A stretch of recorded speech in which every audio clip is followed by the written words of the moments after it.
Light guns have been around for longer than television sets, with one of the first known games dating as far back as 1936 with the Seeburg Rail Light. Though one could argue that its breakout success in households wasn't until the NES Zapper in the mid-80s. But as the gaming industry evolved, light guns struggled to evolve with it, and there's only so much you can do with a gun controller. Welcome to WatchMojo, and today we're looking at some of the worst light guns. However, we're going to be doing things a little bit differently. Today, we'll be taking a look at gun controllers that tried way too hard to reinvent the wheel, as well as key examples of light guns that contributed to an oversaturation of the market. But the real news is what it represents for gameplay. Sure, there were relevant examples such as the Atari XG1, but arguably the first sign that light guns were on their way out the door was in the mid-90s with the Super Scope.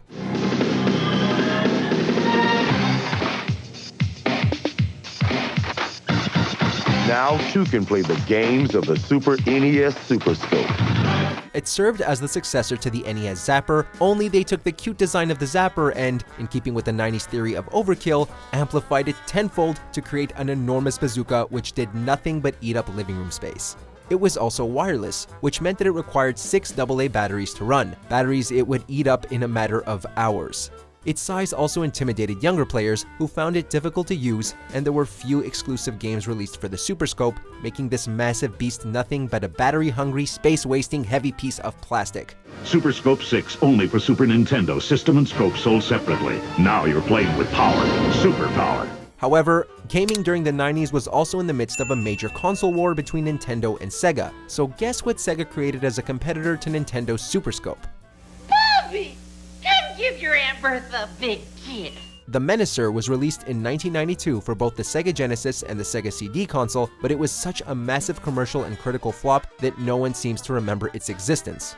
To begin with, the Menacer is a bit of an eyesore. It looks like it was cobbled together from different accessories and protrudes in numerous directions, altogether making it look like the Frankenstein's monster of light guns. It also had little support in the software department, and it was expensive, while the constant and lengthy recalibrations grated on your patience. The Sega Menacer, with 6 different games and 4 ways to play. Genesis system sold separately, batteries not included. So with both major console makers releasing flops of light guns, the genre largely remained within arcades. But that didn't stop many companies from trying. Konami's Justifer guns, designed for both SNES and Genesis, had some minor success. But home light guns ultimately had its resurgence with the first PlayStation, where it was Namco's successful range of gun-con controllers designed to be played with titles like Time Crisis and Point Blank. Reload! Danger! Reload! But of course, with any success comes a wave of imitators that flooded the market. Notable examples at this time were the Super Jolt gun from Joytech, which suffered from a poor build quality and inaccurate sensor. The same problems were also noticeable with newbies' The Heater. You also had the Eraser MP5, which was based off the real-world gun of the same model number. Aside from its look, there wasn't anything spectacular about it. You were just saying that because you only hit 12. By the time the 6th console generation came around, video games were becoming more complex, and first-person shooters were starting to leave rail shooter games in the past. There were some companies that tried to reinvent light gun games though, with one notable example being Interact's StarFire LightBlaster for the Sega Dreamcast. Can you take a guess as to why this eyesore failed? She must be dead by now. What ultimately killed home light guns, however, was advancements in television technology. Light guns were heavily reliant on the cathode ray tube in classic TVs in order to work, and the technology could not be replicated to work with plasma and LCD TVs. Bundle that with a low demand for rail shooter games, and not many people invested in new technology to make such games workable. Unless, of course, you were Nintendo. On one hand, it's a new housing for both the Wii Remote and the Nunchuck. With the release of the Wii and its focus on using IR motion sensors in their remotes, rail shooters suddenly had found a third wind. Even if the technology wasn't technically light guns anymore, we ended up getting what was arguably its successor, the Wii Zapper.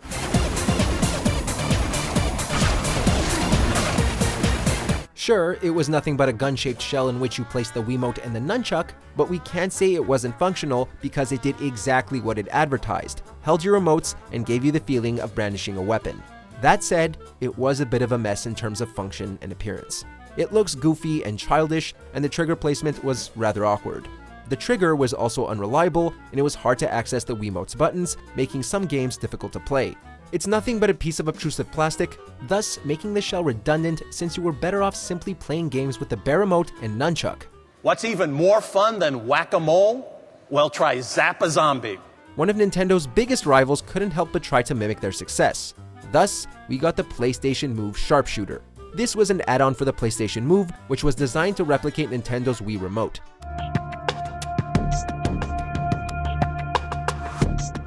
The Sharpshooter certainly had its upsides, and it's arguably one of the most well-made accessories among the ones we've already spoken about. Unfortunately, it was nonetheless little more than an expensive plastic shell, the button layout was awkward, and aiming was very touchy. The Sharpshooter was fun for the hour or two that you played with it, after which it became just another overpriced gun accessory that you regretted buying. Couple all this with the failure of the PlayStation Move itself, and the Sharpshooter was a failure. Fun games, party games, family games, and now in 2011, hardcore games, so something for everyone. And so, with the failure of both the Wii Zapper and the PlayStation Move, the rail shooter genre is pretty much dead. They still exist in arcades, but even there, it's starting to die out. It's kind of heartbreaking, especially for those who are fond of gaming history, but it's an undeniable fact of reality that we have to face. Games have become more complex, and the rise in first-person shooters has made the rail shooter obsolete in comparison.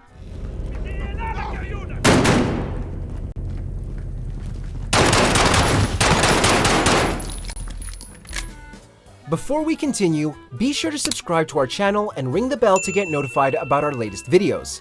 You have the option to be notified for occasional videos or all of them. If you're on your phone, make sure to go into your settings and switch on notifications. Still, we're not going to end this video on a downer, so let's take a moment to laugh at the most absurd light gun product to ever exist, the Konami Laser Scope. The laser scope. You put it on, look through the crosshairs at the picture, and give it a voice command. Fire! We hope that whoever thought up of the Konami Laser Scope is no longer working in the video game business, because this thing is one of the worst video game accessories of all time. It was a head-mounted, voice-activated gun, meaning you had to scream "fire" at the television to get it to fire. Now that's a great way to annoy both yourself and anyone in your immediate vicinity. To make matters worse, the microphone wasn't picky. You could scream anything to activate the laser scope, and the microphone was known for being so sensitive that it could pick up all manner of random background household noise. Plus, you looked absolutely ridiculous wearing it. Just detach the scope module. Yeah. Wow. In the mood for more awesome gaming content? Be sure to check out this video here on Mojo Plays. And don't forget to subscribe and ring the bell to be notified about our latest videos.